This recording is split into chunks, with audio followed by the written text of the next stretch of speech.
আসসালামু আলাইকুম। আশা করি সবাই ভালো আছেন। আমরাও আল্লাহর রহমতে ভালো আছি।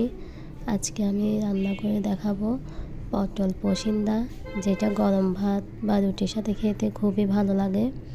একবার হলে এটা ট্রাই করে দেখবেন। যার জন্য প্রথমে আমি এখানে আধা কেজি মতো পটল নিয়ে নিয়েছি। এটা এখন 2 মুখ কেটে ফেলবো। তারপর সামান্য কিছুটা খোসা রেখে এটাকে একটু ছিলে নিব। সামান্য খোসা যেন পটলের গায়ে থাকে, এভাবে ছিলতে হবে। ছিলা হয়ে গেলে আমি ছিলানো জায়গাটার মধ্যে ছুরি দিয়ে একটু আঁচড় কেটে দেব, যাতে মশলা পটলের ভেতরে ভালো করে ঢুকতে পারে। সবগুলোকে এখন আমি এইভাবে করে করে কেটে নিব।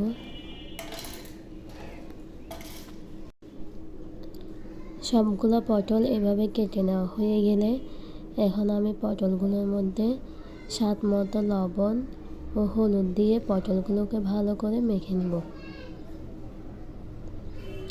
সবগুলো পটলকে ভালোভাবে মেখে নিতে হবে, যাতে প্রতিটা পটলের গায়ে মশলা লাগে।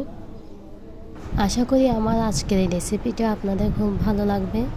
যদি ভালো লেগে থাকে তাহলে প্লিজ আমার চ্যানেলটা সাবস্ক্রাইব করে আমার পাশে থাকবেন ও বাসায় একবার হলেও এই রেসিপিটা ট্রাই করে দেখবেন ও আমাকে কমেন্ট করে জানাবেন যে কেমন হয়েছে। এখন আমি একটা প্যানে কিছুটা তেল দিয়ে দেব। পটলগুলো ভেজে নিতে পারি মতো তেল এখানে অ্যাড করে দেব।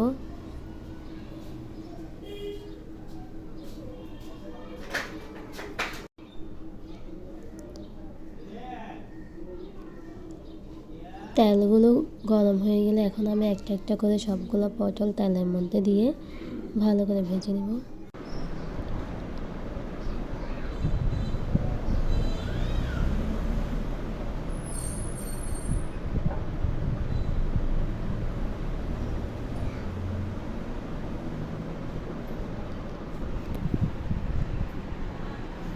এক পাশ ভাজা হয়ে গেলে অপর পাশও উল্টে পাল্টে ভালো করে আমি এখানে ভেজে নেব।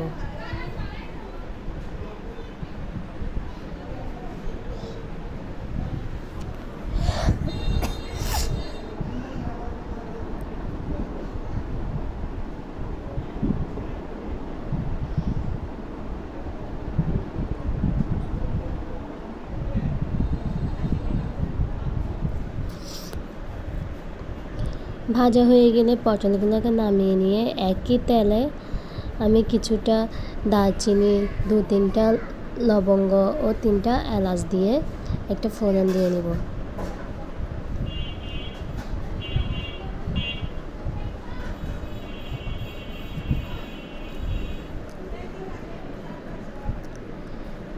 তারপর এখানে দিয়ে দেব 1 কাপের মতো পেঁয়াজ কুচি। পেঁয়াজগুলো আমি এখানে খুব ছোট ছোট করে কুচি করে নিয়েছি। পেঁয়াজগুলোকে তেলের সাথে একটু ভালো করে মিশিয়ে কষিয়ে নেব।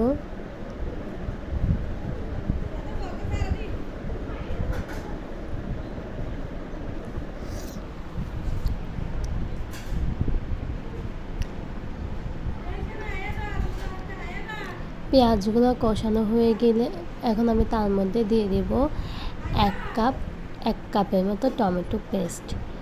টমেটো পেস্টগুলো ভালো করে পেঁয়াজ ও তেলের সাথে মিশিয়ে নিব।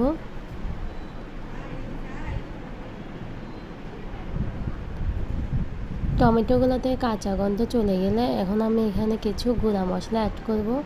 এখানে দিয়ে দিচ্ছি 1 চামচের মতো মরিচের গুঁড়া, 1/2 চামচ হলুদের গুঁড়া, 1/2 চামচ গরম মশলার গুঁড়া, স্বাদ মতো লবণ ও 1/2 চামচ ভাজা জিরা গুঁড়া। সবগুলো গুঁড়া মশলা দিয়ে এখন আমি ভালো করে টমেটো পেস্ট ও পেঁয়াজের সাথে মিশিয়ে নিব। মেশানো হয়ে গেলে এখন আমি এখানে কিছুটা জল অ্যাড করে দেব। তারপর একটু বলক ওঠা পর্যন্ত অপেক্ষা করব। মশলাগুলো ভালোভাবে কষে উঠলে আমি এখানে আগে থেকে ভেজে রাখা পটলগুলো এখানে অ্যাড করে দেব ও ভালো করে মশলার সাথে মিশিয়ে নিব, যাতে প্রতিটা পটলের ভেতরে মশলা ঢুকতে পারে। সবগুলো পটলকে এভাবে মশলার সাথে মিশিয়ে নিব।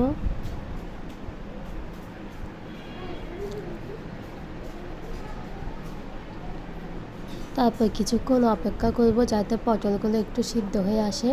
ও এরপর আমি এখানে অ্যাড করে দেব 1 কাপের মতো বাদাম বাটা।